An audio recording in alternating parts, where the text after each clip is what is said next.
Film की शुरुआत होती है एक शांत और अलग थलग पड़े घर से, जहां एक महिला और उसका पति रहते हैं। ये घर किसी सुनसान जगह पर बना होता है। चारों तरफ सिर्फ प्रकृति और खामोशी होती है। महिला इस घर को बहुत प्यार से संवार रही होती है, हर चीज को ठीक कर रही होती है, जैसे वो इस जगह को एक परफेक्ट घर बनाना चाहती हो। दूसरी तरफ उसका पति एक कवि होता है जो अपने काम में डूबा रहता है और नई रचना लिखने की कोशिश कर रहा होता है। शुरुआत में सब कुछ सामान्य और सुकून भरा लगता है, लेकिन इस शांति के पीछे एक अजीब सी बेचैनी छुपी होती है। महिला इस घर से एक अजीब जुड़ाव महसूस करती है, जैसे ये सिर्फ एक मकान नहीं बल्कि उसके अस्तित्व का हिस्सा हो। वो हर छोटी चीज पर ध्यान देती है और चाहती है कि सब कुछ बिल्कुल सही रहे। इसी दौरान अचानक एक अजनबी आदमी उनके घर आता है जो खुद को डॉक्टर बताता है। वो कहता है कि उसे रहने के लिए जगह चाहिए और महिला को ये सब अजीब लगता है। वो इस बात से असहज होती है कि कोई अजनबी उनके निजी घर में आकर रहना चाहता है, लेकिन उसका पति बहुत सहजता से उसे अंदर आने देता है। धीरे धीरे उस आदमी की पत्नी भी वहाँ आ जाती है और अब ये घर जो पहले शांत था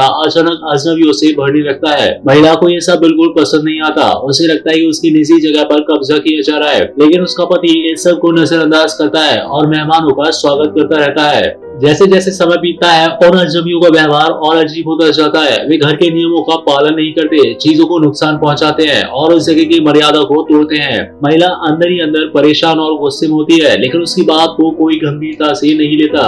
इसी बीच एक घटना होती है जो सब कुछ बदल देती है। उन अजनबियों के बेटों के बीच झगड़ा हो जाता है और उस झगड़े में एक की मौत हो जाती है। ये घटना घर के माहौल को पूरी तरह बदल देती है।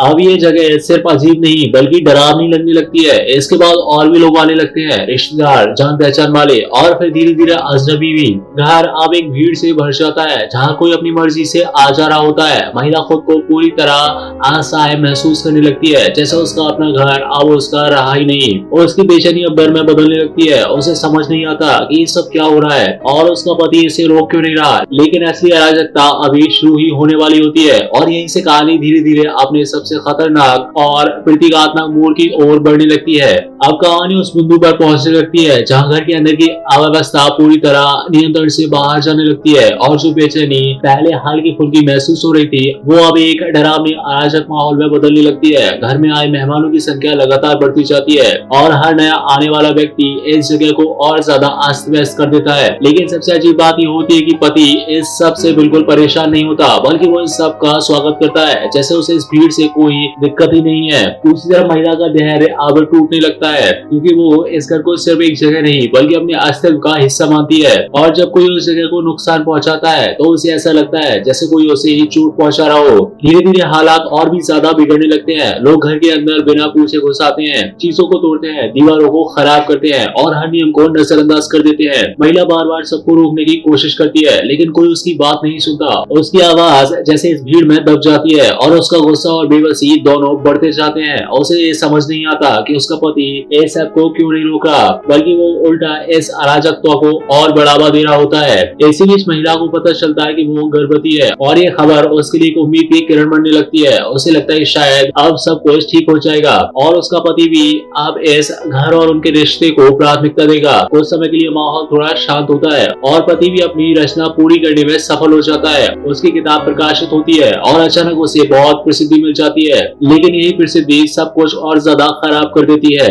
अब लोग उसके पति के प्रशंसक बनकर बड़ी संख्या में घर आने लगते हैं। वे उसे एक भगवान की तरह देखने लगते हैं, उसकी पूजा करने लगते हैं और उसकी हर बात को मानने लगते हैं। धीरे धीरे ये भीड़ एक पागलपन में बदल जाती है, जहाँ कोई नियम नहीं रहता, कोई सीमा नहीं रहती। लोग घर को नुकसान पहुंचाते हैं, लड़ाई करते हैं, चोरी करते हैं और माहौल पूरी तरह हिंसक और खतरनाक हो जाता है। महिला पूरी तरह टूटने लगती है। उसे लगता है कि वो इस भीड़ के बीच फंस गई है और उसका अपना घर अब उसके नियंत्रण में नहीं रहा। अब हालत और भी खराब तब होती है जब वो अपने बच्चे को जन्म देने के करीब होती है और घर के बाहर ही अराजकता चरम पर पहुंच चुकी होती है। भीड़ अब सिर्फ मेहमान नहीं रह जाती बल्कि एक बेकाबू ताकत बन जाती है जो हर चीज को नष्ट कर रही होती है। घर के अंदर हिंसा, आग और पागलपन फैल जाता है और महिला इस सब के बीच खुद को बचाने की कोशिश करती है। अब कहानी अपने सबसे खतरनाक मोड़ के करीब पहुंच चुकी होती है, जहां सब कुछ पूरी तरह टूटने वाला होता है और असली डर अभी सामने आना बाकी होता है।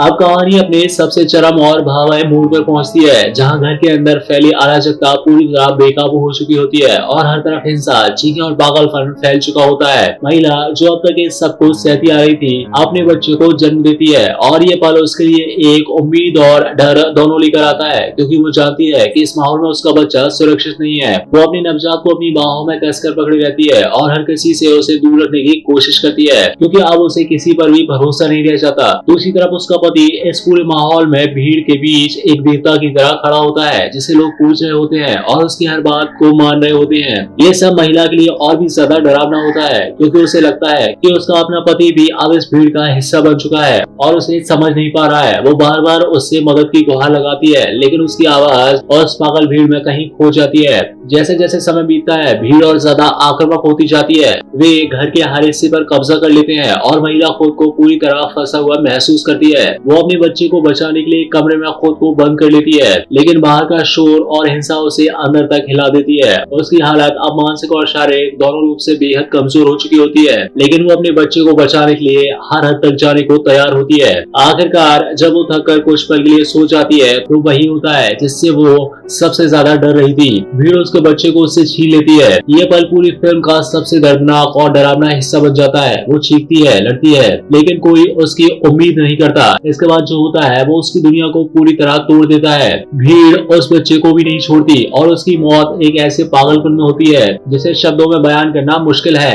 ये सब देखने के बाद महिला पूरी तरह टूट जाती है। उसका दर्द और गुस्सा अब अपने चरम पर पहुंच जाता है। वो अब कुछ भी खोने के लिए नहीं बची होती। इसी हालत में वो एक खतरनाक कदम उठाती है। वो पूरे घर को आग लगा देती है। आग तेजी से फैलती है और सब कुछ जलने लगता है, जैसे वो इस पूरे अराजकता को खत्म करना चाहती हो। जब सब कुछ जलकर राख हो जाता है, तभी उसका पति बचा रहता है। वो उसके पास आता है और उससे कहता है कि वो अब भी उससे प्यार करता है, लेकिन महिला के अंदर अब कुछ भी नहीं बचा होता।